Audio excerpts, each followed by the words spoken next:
मेरा आपसे एक प्रश्न है, क्या आपने कभी ढीले कपड़े पहने? अब आप सोच रहे होंगे ये कैसा सवाल है। हाँ, जिस प्रकार हम कभी कभी कपड़े ढीले पहनते हैं ना, वैसे ही हमें अपने अहंकार को भी अपने ढीले कपड़ों की तरह रखना चाहिए। अब आप सोच रहे होंगे ये कैसी बात है कि अहंकार को ढीले कपड़े की तरह रखें।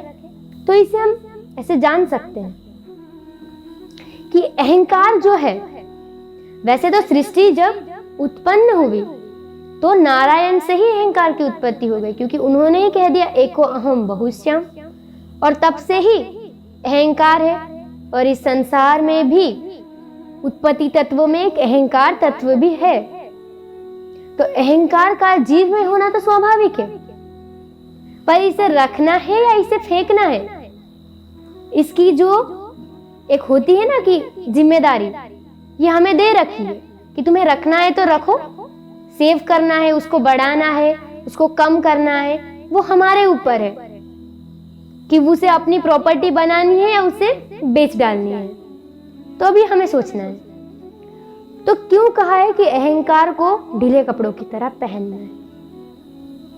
तो पहले हम ये देखें कि अहंकार का नुकसान क्या है। इसे हम एक उदाहरण से समझते हैं। एक बाणिया था, उनके गांव में एक धर्म गुरु आए, तो बाणिया वहां पे चर्चा सुनने जाता था। जाते जाते धर्म का उनके ऊपर इतना प्रभाव पड़ने लग गया कि अब उन्हें अपनी दुकान, अपनी जमीन जायदाद, किसी भी चीज का कोई मोह नहीं रहा। उन्होंने सोचा कि मैं ये सब छोड़ देता हूं। अब जहां उनका गुरु स्थान था वहीं पर वो रहने लगे, पर अभी भी उनका खाना घर से आता था, पर उनको परमात्मा प्राप्ति नहीं होती थी। गुरु ने कहा कि तुम घर से मांग के खा, घर से ही तुम्हारा खाना आ रहा है, शायद इसीलिए ऐसा होगा।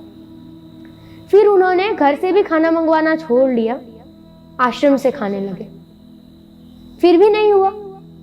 तो उन्होंने सोचा कि ये क्यों हो रहा है। उन्होंने फिर से गुरु से बात की। गुरु ने कहा कि शायद तुम आश्रम का खा रहे हो, इसीलिए शायद ऐसा हो सकता है, तुम भिक्षा मांग के खाओ। भिक्षा मांगने के बावजूद भी उनको प्राप्त नहीं हुआ। तो एक बार उनको गुरु ने पूछा, क्या तुम जब भिक्षा मांगने जाते हो तब किसी घर को तुम छोड़ देते हो, वहां नहीं जाते भिक्षा मांगने, कोई मतभेद? तो उन्होंने कहा, सोचा, हाँ एक घर है। कारण क्या है पता है? वो जब बानिया एक सेठ थे, उसी समय उनके एक अच्छे मित्र थे वो, किंतु कुछ बिजनेस में उन दोनों के बीच में खटपट होने के कारण वहां पे क्या हो गया, उन दोनों का मतभेद और मनभेद दोनों हो गया और परिणाम स्वरूप अलग हो गए। तो जो बानिया जी थे वो वहां पे जाते ही नहीं थे मांगने, कि मैं क्यों जाऊं वहां उसके पास मांगने।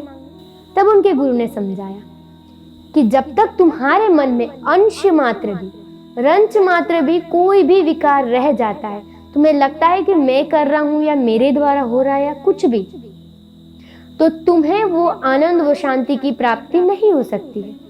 तब वो वहां गए और जैसे ही वो अपने पहले मित्र कह सकते, उनके घर पे जाके उन्होंने भिक्षांदेही ऐसा कहा, और लोगों को पता, जब घर के लोगों को पता चला कि अरे बानिया जी स्वयं आए हैं, तो पता है क्या हुआ? उनकी विनम्रता को देखकर सामने वाले ने फिर से हाथ मिला लिया। यानी कि जब हम अपने अहंकार को एक तरफ कर करके विनम्रता के भाव से अगर हम वापस से चले जाते तो हम छोटे नहीं होते, वहां हमारा मूल्य और ज्यादा बढ़ जाता है। तो क्या होता है, ये हमारे समझाने के लिए कि जो अहंकार होता है ना, वो एक टाइट कपड़ों की तरह होता है। जैसे हम कभी कभी बहुत टाइट कपड़े पहन लेते हैं तो हमें खुद सांस लेने में प्रॉब्लम हो जाती है, तो हवा तो कहां से घुसेगी कपड़े में। वहां कभी कभी होता है ना ऐसी स्थिति, हमें ही गर्मी लगने लग जाती है, हम ही परेशान हो जाते।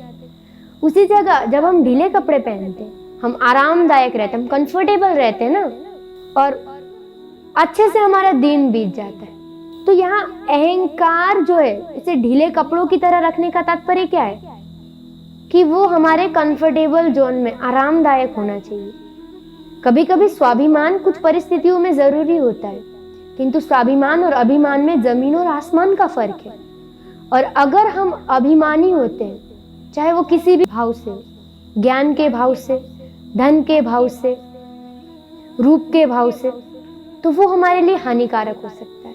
और अगर हम ढीले कपड़ों की तरह उन्हें रखते हैं, यानी हम विनम्र होते हैं, तो परिणाम क्या होता है कि हर कोई हमसे जुड़ेगा, हर कोई हमें समझ पाएगा।